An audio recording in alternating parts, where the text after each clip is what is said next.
Hello, everyone. We have an amazing person today. Kelly Gage and I go way back. We used to talk about e-commerce, what, 8, 9 years ago? It's been a while. And now you're the president of 517, completely reimagining the order management system for e-commerce, especially as we get more into agentic AI. Tell us a little more about what you're doing. Sure.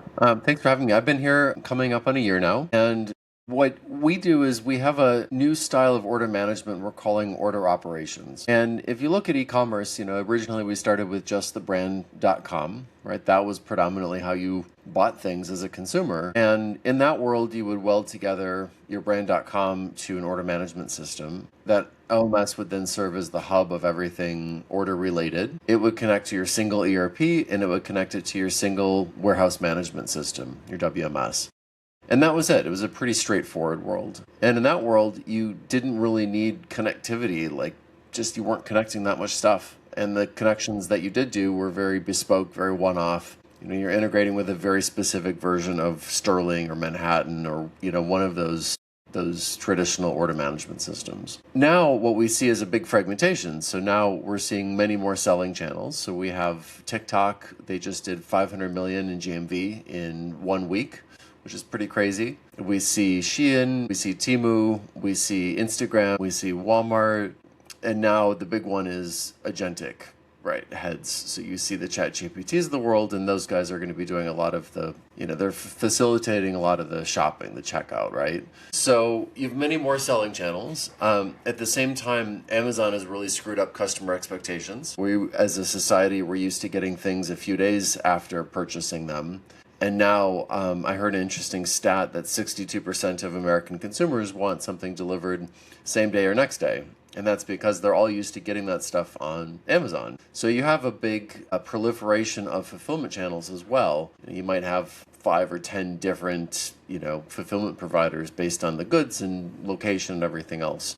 So you've got many more selling channels, you've got many more fulfillment channels, you also have many more back office systems of record because, of course you do, because everybody does. And when you do that, you need then to start, having network as the core of the product. The network is really the foundation. And in that world where you have a network-based product, you need an order management system that was built with a network at its core. So that's what we are fundamentally as a network. We have more than 300 connections to selling channels, back office systems of record, fulfillment channels. And then on top of that network, we have an AI-based order management system. So tell me more about the AI-based order management system.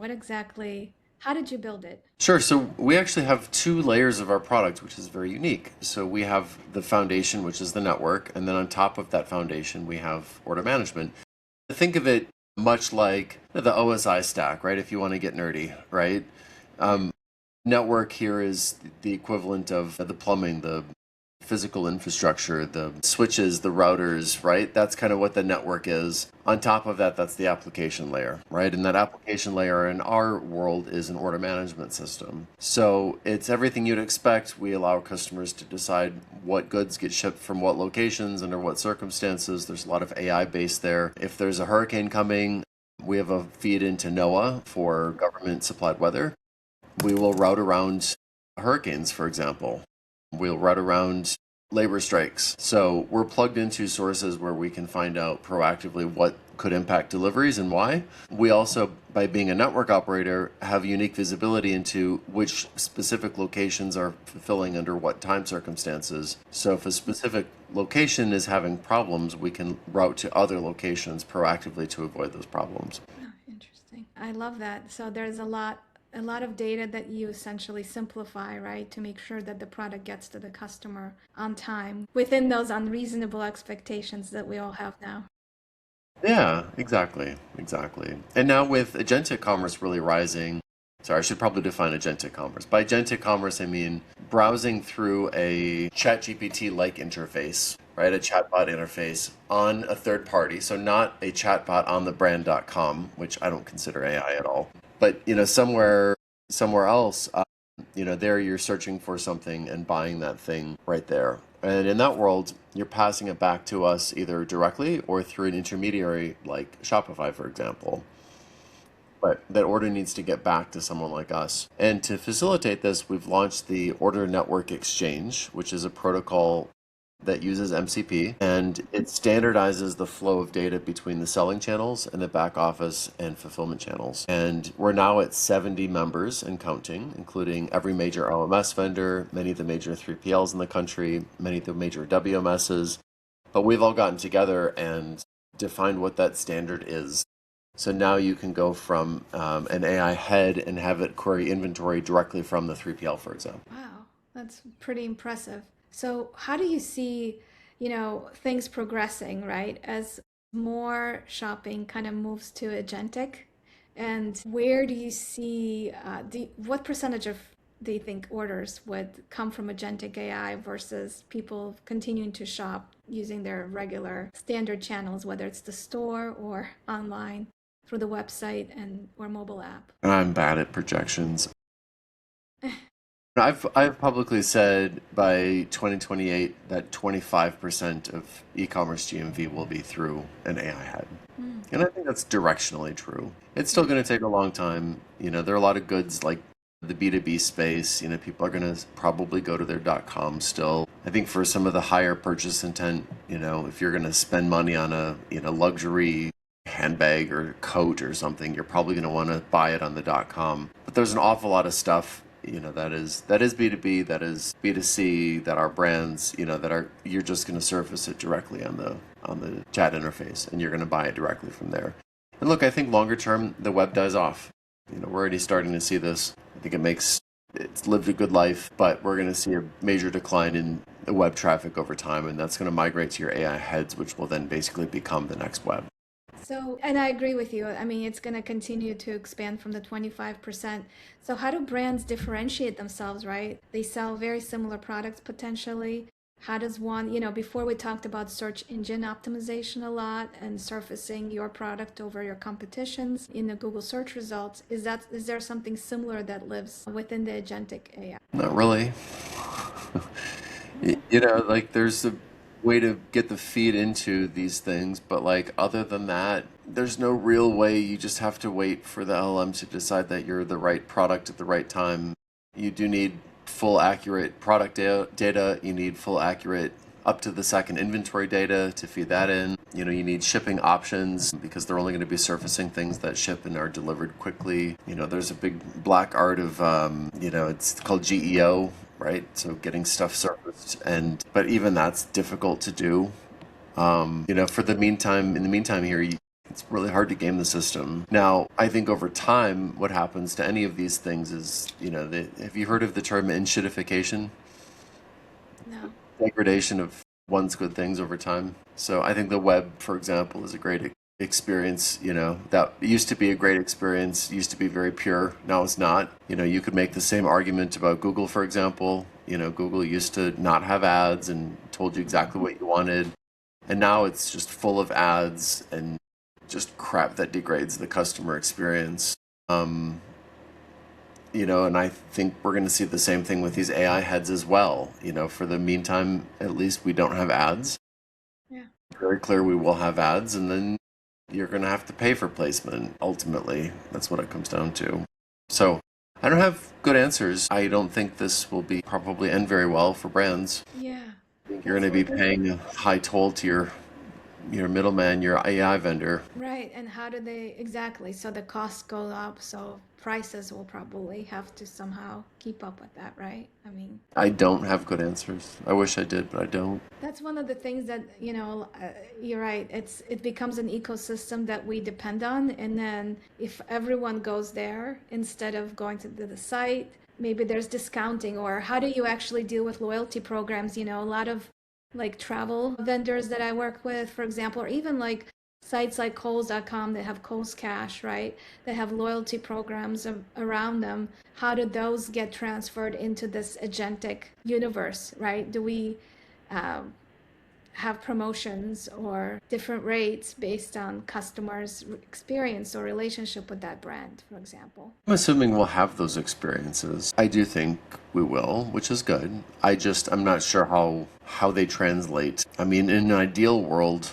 really, if we look back holistically, the perfect world would be where you have like a basically digital passport and you have an identity that follows you around through all these different services, and then you have your loyalty number is stashed in this passport, and then you basically do an OAuth grant to whoever wants to view the data. And in that passport, you'd have safe payment information, shipping information, your personal preferences, your sizes, you'd have all of that stuff that would follow you around.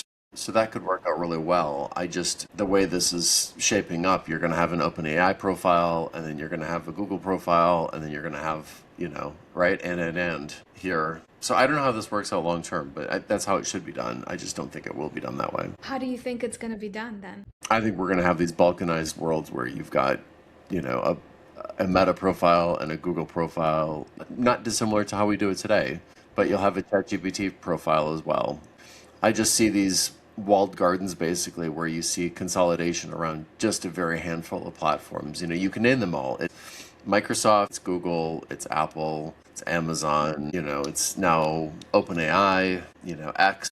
I mean, that's basically it, right? They're just a handful of these, and they're trying to lock you into their respective ecosystems as much as possible. And over time, there might be some further consolidation, but look, I just Yeah, don't that could see potentially how lead to this could be. monopolies and all this other stuff that we don't probably want. How do you see this ending up? That's what honestly I worry about is I worry about this lock-in where there's only going to be, two or three places where you have to go to transact or buy products or so I do worry about business models like for e-commerce or even travel changing considerably to support this type of channels, especially as they continue to grow from 25% and up.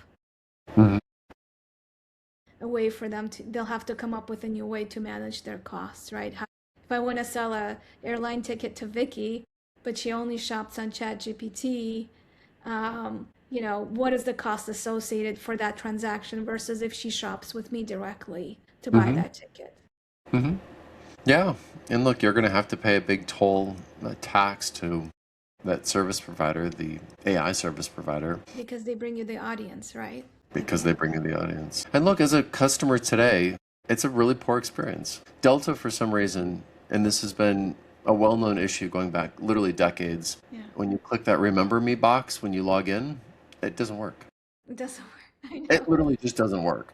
Yeah. And even on the app, it logs you in constantly. Yeah. And it's because there are probably hundreds of millions of lines of code that execute every time you log in, and they can't get rid of it. So I don't like having to go log in everywhere all the time. As a consumer, I want a flight, and give me my flight. Right. And I Right? don't want to be looking around. Where did well, sometimes you even forget where you made the reservation. Did I use Expedia? Did I do that on Delta.com or did I go through my company Agencia website, right? Like it's trying to find that reservation sometimes is half the hassle. But you're right. It's gonna what is that, I always think about to your point around the customer and the user experience, what does that user experience really become, right? Is it the voice, people talk a lot about voice interfaces, where like, oh, I'd like to fly to New York tonight on Delta, which flight is best? What does that interface between a machine and a human look like in the future? I think voice is a particularly poor interface for most shopping use cases. Because it's hard to Because describe. yeah, like a lot of airline booking, you're presented with a matrix. It's really hard to replicate a matrix through voice. Mm. And I don't know about you, but I like a big screen when I'm doing stuff, Yeah. that requires productivity. Typing, browsing at different options, whatever it is, like actual nuts and bolts work, I like on a bigger screen. So it's more of a web laptop experience. If I'm consuming content, if I'm on Feedly and I'm scrolling through news updates, that's something I like to do on a mobile device. So you mix and match based on that. But yeah, I don't know. Maybe people will be more comfortable with voice in the future.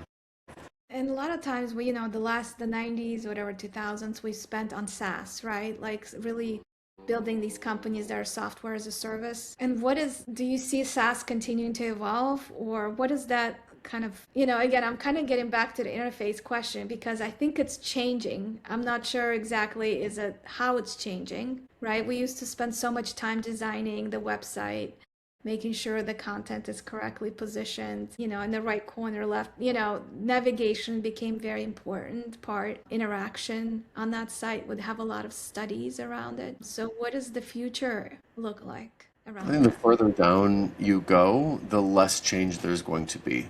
There's still a lot of companies with big mainframes that run their business. Yeah. I don't think that's ever going to change. AI or otherwise, it's probably not going to change. And ERPs for that matter, probably not a ton of change. You're going to keep that in as it is. But the further you go up the stack, the more change you'll see. So anything touching consumer digital experience, massive change. And you're just going to keep growing and.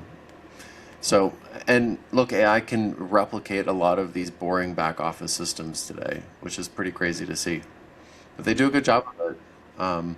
There's one company I heard of, they'll hook up to your NetSuite, they'll suck all the data out, and then they'll show you a replicated version of your NetSuite that you can buy for a fraction of the cost. And their whole pitch is, let us do it for you, we will show you. Pretty simple, right?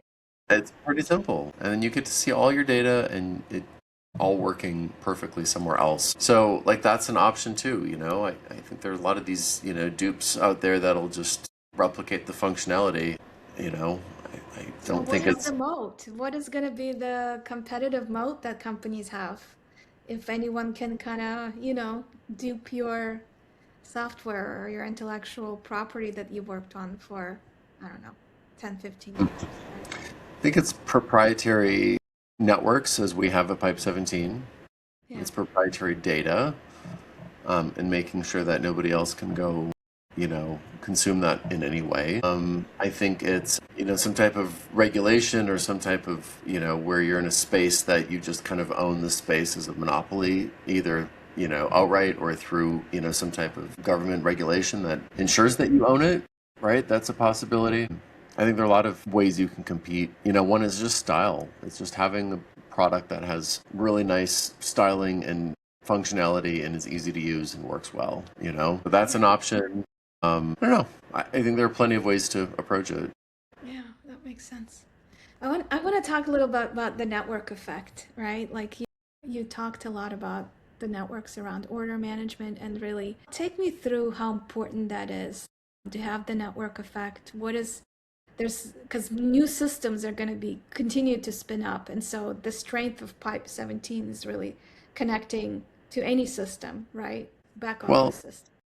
and it's not just the nuts and bolts of physically connecting, right? So that's one part of it. But look, to enter into these walled gardens, you have to do commercial agreements, right? You have to pay. You have to join their programs. You have to be subject to audits, which we're constantly being audited. You have to deal with API changes. You have to deal with maintenance windows on their side. There's a lot of just back and forth of maintaining a relationship as opposed to a nuts and bolts connection between two systems. And we do all the hard and soft side of that. All right. So it's not just the technical part is probably the easy part of this whole thing, right? Yes, It's that's the all easy the part. other components that really make it a great value add. Yeah, absolutely. Absolutely. So in terms of how your platform works, do you also essentially take a fee for each order? It's based on orders, you said earlier, I think, and it's orders you process, right? Yeah, Receiving from. Okay. it's price per order basically. It's a fixed fee per order is what it is. Okay. And that way, so that's essentially if it comes from ChatGPT and the product order is ordered from Kohl's.com or Best Buy, you would pass that order to those sites and you would manage that whole experience for them. Well, the Best Buy and the Kohl's of the world would buy us, and then we would capture their order, is what would Okay. happen in that world. So you would capture the order for them and then process it using their order management. Well, we would take the order from ChatGPT, and then we would push it out to their WMS, their 3PL, their ERP. We Okay. would sit in the middle of that and do all of the order management work for them. And then the reporting as well, right? In terms of which orders you processed. Mhm. What about, I always wonder about returned orders, like the flow the other way. If a Yeah, customer we has do to that. return an order, does it follow the same criteria or is that something the store itself handles? Well, it's hard because buy online, return in store is something that would go through the point of sale system. And that's where the value of our product really shines through is it's easy to set all this up. It is complicated though technically to make this all happen, right? To integrate with all those different systems, add them as network nodes, set up the rules. A lot of it's AI based because you can imagine somebody presenting buying online and then returning in a physical store. What do you do with the product? Where does it get shipped to then? How do you handle refund on taxes? There's just a lot of nuts and bolts work of order management that's incredibly boring, but incredibly important. And very complex, I'm sure. Yeah. And so you handle all that as well, which is pretty cool. We do. Because I always feel like I've heard others talk about setting up, MCP servers, but they never think about the whole flow. And I like how you consider that because, hey, how does the product get returned? What happens if it comes in and it's, broken, or they just want to update the size from 10 to 12? I don't know. Right. It also gets, complicated when you have third parties involved because there are returns management products that also definitely need to be used and involved. So we have to integrate with those sometimes. So yeah, it gets complicated, but that's Yeah, what we do. That's our product. that's very cool. And tell me kind of where you see your product. If you look at product roadmap, you see Agentic AI, growing 25% plus. How do you see your product evolving in the future? What are some Um, roadmap items? If you don't mind sharing, I don't know if it's proprietary. I don't know. We're moving further and further up market. So we've already tripled our average deal size this year, and we're gonna more than double it next year. So we Nice. want to sell to larger and larger customers, and those customers require, big enterprise level features. So we're wrapping up SOC 2 right now. Okay. That was good. There are a lot more security certifications. We're going to be spending time in Europe as well, building up a presence there. So need to build some local connectors there. We're constantly adding more and more connectors to our platform so we can continue to serve our existing customers well. Call center CSR type functionality is something that we're actually enhancing and adding to right now. We have a foundation, but I think people definitely need more than that. More AI generally, more data sources so we can make better routing decisions for our customers. So, it's everything you'd expect from an OMS in 2026. How do you, how do you run your company? Do you run your company using AI just out of interest in terms of your own billing systems? Or how do you use AI every day? We do. We have a product called Tabs that we use for billing, and that's Okay. entirely AI based. I summarize all my meetings and dump them in a Google Drive, and then I have my ChatGPT reference that Google Drive whenever I'm having discussions for meeting notes, summaries, anything of that sort, action items. I'll have it draft up PR FAQs for me. Okay. So if I give it, a bunch of data, and usually I'm giving it, 100, 200 bullet points of data. So I'm giving it a lot. I'm just saying, here's the meat of it, right? Build the English language scaffolding around what I just told you. Does a pretty good job of that. I still don't use it for PowerPoint. I still don't write it for anything public facing. Yeah, I don't use it for finance. I haven't found it to be terribly accurate yet. We've got a big financial model in Excel, so that's all done by hand still, which is fine. Yeah, I mean, so we do use it quite a bit for sure. But I wouldn't call it, terribly transformational. I think a lot of folks who claim that they are employing 20 agents or whatever are lying. I don't think we're there yet as an industry. Yeah, and what is the quality of those agents? Are you constantly checking their work, or how does Yeah. it all kind of come together? Yeah. It's complicated. It gets complicated quickly. Yeah. So how do you, as it is a very complicated topic, what can we kind of take away? How would you advise others to learn about it, to grow with it, as it continues to evolve?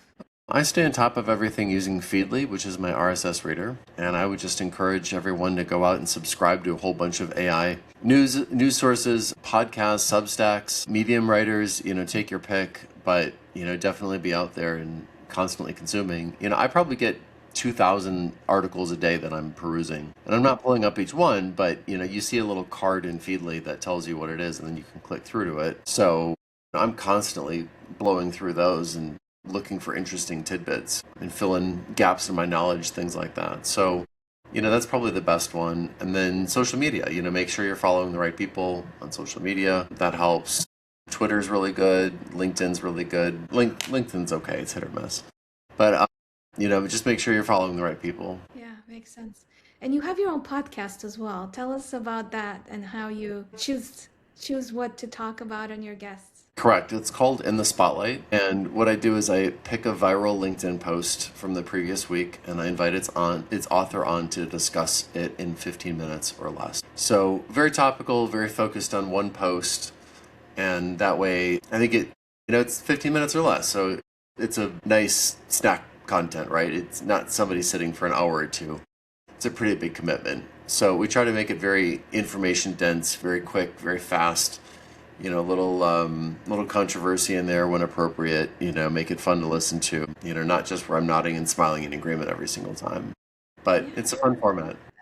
Tell me a little more about some of the latest maybe podcast recordings that you've done. Who have you interviewed? I interviewed a guy who said that AI-based pricing is inherently unethical because somebody in Rochester, New York versus Chelsea in Manhattan would pay different price for eggs because the AI algorithm knows that. And my point to him was people have been getting different prices going back centuries. Another one is we're recording it, I think this week. Her post went viral saying that the open to work on LinkedIn is not a sign of dishonor and that recruiters look for that actively. I don't think I agree with her, but I don't it's agree going with that either. Yeah. to make for an interesting discussion though, for sure. I'll have to check those out. What's the best way to find them? Are they on YouTube or is it Spotify? What's the platform? It's on LinkedIn, so I post the full Okay. videos there, and then go to your favorite podcast platform. You can grab them there. Very nice. Well, thank you so much, Kelly. This was very educational. I really appreciate your time. I hope people check out Pipe 17, and I look forward to seeing how you're going to expand that and what you're going to do next. Thanks for Thank you. having me. Enjoyed our discussion. I appreciate it. Thanks.